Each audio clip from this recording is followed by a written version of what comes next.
Bonjour à toutes et à tous les gars, j'espère que vous allez tous très bien. Aujourd'hui on se retrouve avec un marché crypto assez contrasté, bullish sur le Bitcoin et bearish sur les altcoins. Pas mal dans le rouge, on a Matic par exemple qui perd 5%. Mais donc on est actuellement sur une petite hausse sur le Bitcoin qui était anticipée, on l'avait anticipé, on attendait un retour justement dans la supply et actuellement on est en train justement de distribuer ou bien de réaccumuler. Donc ça on va aller le voir directement sur le graphique. Et donc je vais vous repartager de nouveau mon scénario et puis on ira le modifier un petit peu, peut-être prendre en compte un scénario d'invalidité justement de mon scénario, parce qu'on n'a pas 100% de probabilité que mon scénario s'exécute bien sûr. Comme vous savez, j'ai mon premier scénario qui est assez bearish et donc on pourrait attendre des plus bas, mais on va quand même prendre en compte la possibilité qu'on aille faire des plus hauts et qu'on vienne invalider mon premier scénario. Donc on ira voir le Bitcoin, le Solana et puis on ira voir également le Ordi qui est sur un setup assez intéressant. Peut-être même qu'on va s'amener à faire des plus hauts et je sais qu'il y a pas mal de monde en ce moment qui en parle, donc à voir si justement on peut s'amener à faire des plus hauts sur le Ordi, bien qu'on est actuellement dans une grosse distribution.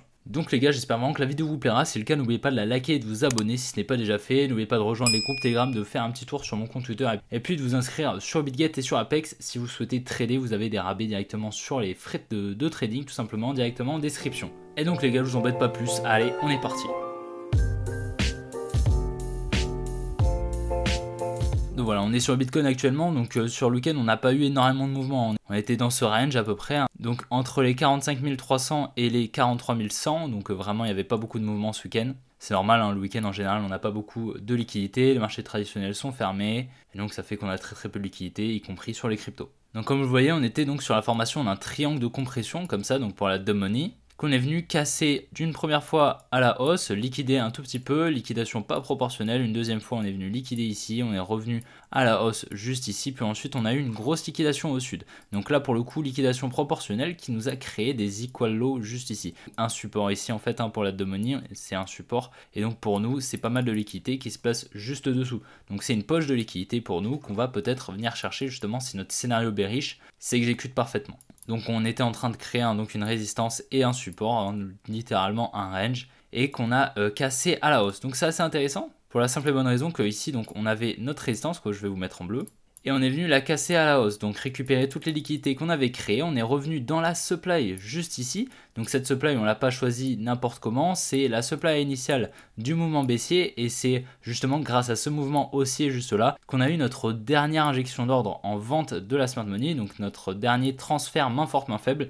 Ici en fait on avait créé une résistance, donc on a eu pas mal de liquidité qui s'est placée juste au-dessus, qui a créé de la liquidité acheteuse pour la smart money, qui en a profité pour la récupérer ici. Avec ce mouvement aussi on est venu liquider donc la résistance et la smart money a pu injecter ses ordres en vente grâce à la contrepartie acheteuse présente de la dumb money. Donc c'est le transfert main forte main faible, le marché financier c'est un zero sum game, pour un acheteur il faut un vendeur et donc ici la smart money a créé un setup de résistance justement qu'on était venu liquider afin d'inciter la dumb money à se placer pour récupérer ses ordres en achat, et donc la smart money avait besoin d'ordres en achat pour injecter des ordres en vente et donc c'est ce qu'elle a fait et on est venu injecter grosse injection d'ordre, gros mouvement baissier juste là. Ici donc on est venu recréer de la liquidité, donc on est venu liquider à la hausse. Donc moi mon scénario tient toujours, mon scénario baissier, donc ici où ce high serait protégé, ici où on est venu donc comme je vous l'ai dit injecter beaucoup d'ordre en vente. Donc aucun intérêt pour la smart money à mon avis de venir mettre toutes ces positions en négatif. En plus de ça, ici on était venu donc casser cette grosse trendline ici, donc là on va commencer à y avoir pas mal de trendline sur le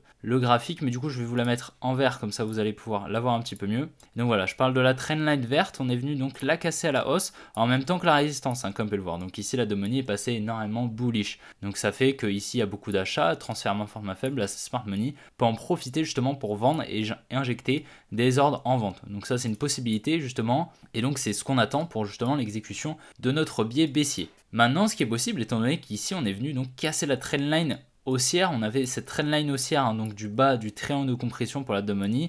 Ici la dumb money est passée baissière tout simplement, ici elle a vendu et donc on a possiblement eu un gros transfert main forte main faible ici où justement la dumb money a vendu, la smart money en face a acheté. Ici on a eu une injection d'ordre acheteuse qui lui a permis ici de réaliser ce mouvement haussier qu'on va peut-être venir donc chercher les liquidités au-dessus de ce high ainsi que de celui-ci. On ira les voir sur CoinGlass, ça peut être intéressant, mais on a pas mal de liquidations qui se placent juste au-dessus. Maintenant, comme vous le savez, je vous le répète assez souvent, la smart money, son but n'est pas de liquider tout le monde, d'accord? Elle a besoin justement qu'il y ait des gens qui se placent. Son but, c'est pas qu'il y ait plus personne qui se place et qu'elle vienne nettoyer tout le monde. Pas du tout. Elle a juste besoin de créer assez de liquidité pour qu'elle-même puisse se placer. Donc si vous êtes en positif ou en négatif, elle en a rien à faire, elle veut récupérer vos ordres, d'accord? Donc si elle n'a pas injecté assez d'ordres en vente, elle va peut-être venir chercher les liquidités au nord. Si elle en a injecté assez grâce à la poche de liquidité qu'on avait là, et bien à ce moment-là, on peut injecter à la baisse. Donc voilà, son intérêt, c'est pas du tout d'enlever tout le monde sur le marché, elle en a rien à faire. Elle veut capitaliser sur ses positions,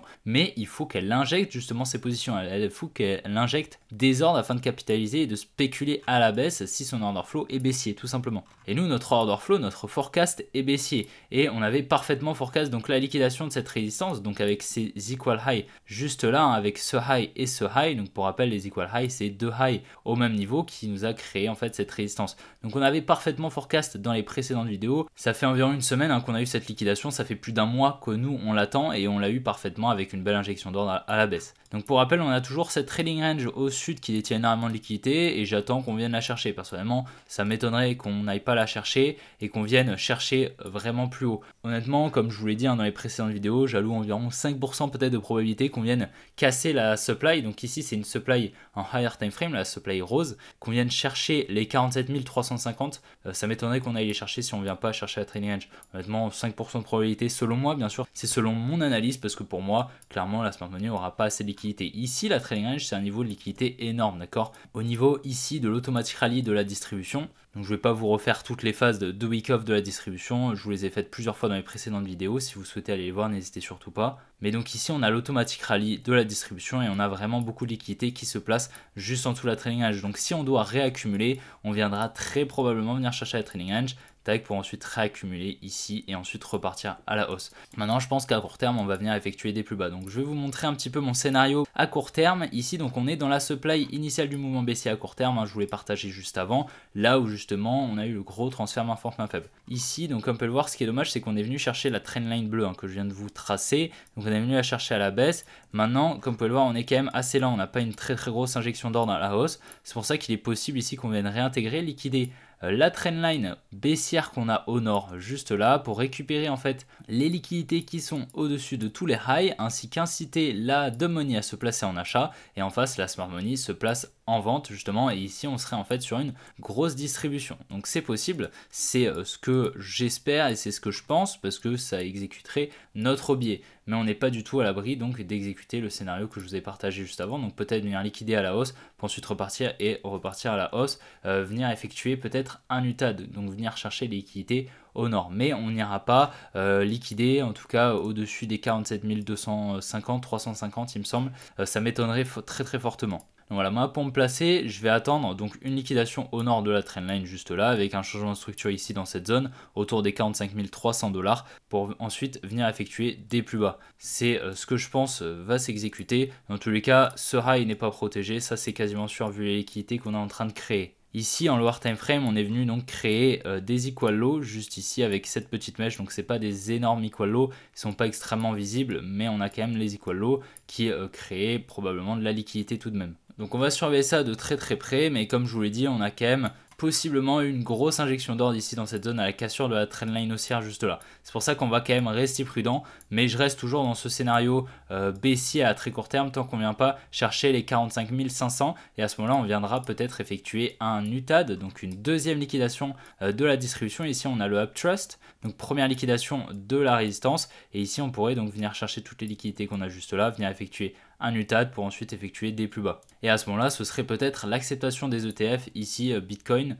qui aurait lieu et donc on viendrait effectuer l'UTAD et ensuite repartir à la baisse. C'est quelque chose qui est possible. Donc voilà, comme je vous ai dit, au nord on a quand même pas mal de liquidations. Maintenant on est quand même venu chercher donc pas mal de liquidations également que je vous avais montré, mais on en a quand même pas mal au nord. Mais comme je vous ai dit, c'est pas obligatoire qu'on vienne les chercher non plus, car l'intérêt de la smart money c'est pas de sortir tout le monde, c'est de spéculer sur ses positions. Ici sur Solana, on a l'impression qu'on est en train d'accumuler juste là, bien qu'on crée des equal lows juste là. Donc je vais vous les tracer. Voilà, on a ici des equal lows, mais on est quand même peut-être sur une accumulation ou peut-être sur une redistribution. Donc ici c'est une climax automatic rally, secondary test, et secondary test in phase B, secondary test in B ici, donc première liquidation de l'accumulation. Ici on aurait donc une trending range qui se placerait ici, donc j'attends au minimum un retour au-dessus des 97,4 $ sur le Solana, et peut-être qu'on viendra donc redistribuer juste au-dessus et venir effectuer des plus bas. C'est possible, d'accord, et ça confluerait justement avec ce qu'on est en train de faire sur le Bitcoin. Mais là on a quand même ces equal lows, donc ça m'étonnerait qu'on ne vienne pas les chercher honnêtement. Donc on va quand même surveiller ça de très près, mais honnêtement les equal lows qu'on a juste là, honnêtement ils sont tellement grossiers que ça m'étonnerait qu'on n'aille pas les chercher franchement. Donc pour rappel, le Solana, on a eu un parfait forecast depuis ici, d'accord. Ici on avait cette trendline ici, je vous avais dit qu'on allait la liquider au nord très probablement, on avait donc ces liquidités au sud, on allait les chercher, et ici dans le Uptrust, donc dans la fractalité du Uptrust, on avait repéré une distribution ici, création de liquidité, liquidation Uptrust ici, et donc c'est ce qui m'a permis de vendre mes Solana à 125 $. La totalité à environ 90%, et ça c'est, je vous l'ai partagé juste avant la liquidation, je pourrais vous mettre la vidéo juste en haut à droite si vous souhaitez aller voir, avoir juste l'analyse justement en temps réel, je vous l'avais partagé, et donc après on a eu un parfait forecast de l'analyse. J'avais pris un trade ici qui m'a offert 6.3 R, et pour le moment on exécute vraiment parfaitement le biais baissier qu'on a. Donc je pense que ça va continuer ainsi, en plus de ça, si le Bitcoin suit notre order flow baissier, je pense que ce sera extrêmement confluent justement. Ici également c'est assez intéressant ce qu'on a sur le Ordi, donc de Ordinals. Je sais qu'il y en a pas mal qui en parlent actuellement sur les réseaux. On est actuellement sur une grosse distribution, c'est extrêmement probable en tout cas. On a un gros buying climax juste là, avec une distribution dans la fractalité juste là, en création de liquidité ici, liquidation. Puis ensuite on a le automatic rally ici, l'automatic rally, donc notre trailing range qu'on placerait juste ici, qu'on vient conforter juste là avec l'accumulation, je vais vous en parler juste après. On a ici le secondary test, plusieurs secondary tests ici qui forment une résistance avec le buying climax juste là, et puis ensuite on a le uptrust, la liquidation en fait de la résistance ici, qui nous a permis ensuite de venir donc récupérer tous les ordres, donc transfert main forte main faible qui s'est passé juste là, ici donc on est venu chercher tous les ordres en achat, la Smart Money a pu injecter des ordres en vente, et ainsi on vient injecter des ordres à la baisse, tout simplement. Ici à plus court terme, j'ai l'impression qu'on est en train d'accumuler, je pense qu'on va partir sur une redistribution, mais on va potentiellement regarder une possible accumulation qui nous permettrait de venir chercher des plus hauts. Personnellement je n'y crois pas trop, étant donné qu'on n'est même pas venu chercher donc la trailing range de la distribution ici au niveau des 61.6. Donc voilà, on a une accumulation, donc c'est une climax ici, automatic rally qu'on pourrait mettre là ou ici, avec un secondary test juste là, création d'un support qu'on vient liquider, transfert main forte main faible, vous connaissez, injection d'ordre, et on va probablement venir chercher donc la zone de liquidité ici, qui est notre trailing range de l'accumulation, et puis ici on a également des equal high juste là, qu'on va peut-être venir chercher, c'est pas obligatoire, mais c'est possible qu'on y aille. Donc on va au minimum venir chercher cette zone de liquidité au niveau des 72,7 $, en tout cas ça m'étonnerait qu'on n'aille pas les chercher, et puis ensuite on pourra peut-être redistribuer ici, peut-être venir effectuer une petite mèche juste au-dessus de cette poche de liquidité pour ensuite repartir à la baisse. En tout cas pour le moment je suis assez bullish à très court terme, mais j'attendrai au minimum un retour donc dans cette dizaine. Franchement ça m'étonnerait qu'on n'aille pas la chercher, elle est vraiment assez pertinente. Et puis on est en train de créer vraiment pas mal de liquidité juste au-dessus avec notre trailing range qu'on a. Donc franchement un retour dans cette demand m'étonnerait pas du tout, et ça me paraîtrait assez confluent et assez probable justement pour peut-être potentiellement effectuer des plus hauts juste après. C'est possible. Et donc voilà les gars, j'espère vraiment que la vidéo vous aura plu. Si c'est le cas, n'oubliez pas de la liker et de vous abonner si ce n'est pas déjà fait. Vidéo un peu courte, mais demain si vous souhaitez on pourra aller voir un petit peu plus d'altcoin. Dans tous les cas les gars, n'oubliez pas de faire un petit tour sur mon compte Twitter directement en description, les groupes Telegram également, et de vous inscrire sur BitGet et sur Apex si vous souhaitez trader. Dans tous les cas les gars, je vous souhaite une bonne soirée et puis on se retrouve demain pour une prochaine vidéo comme d'habitude. Allez, ciao les gars.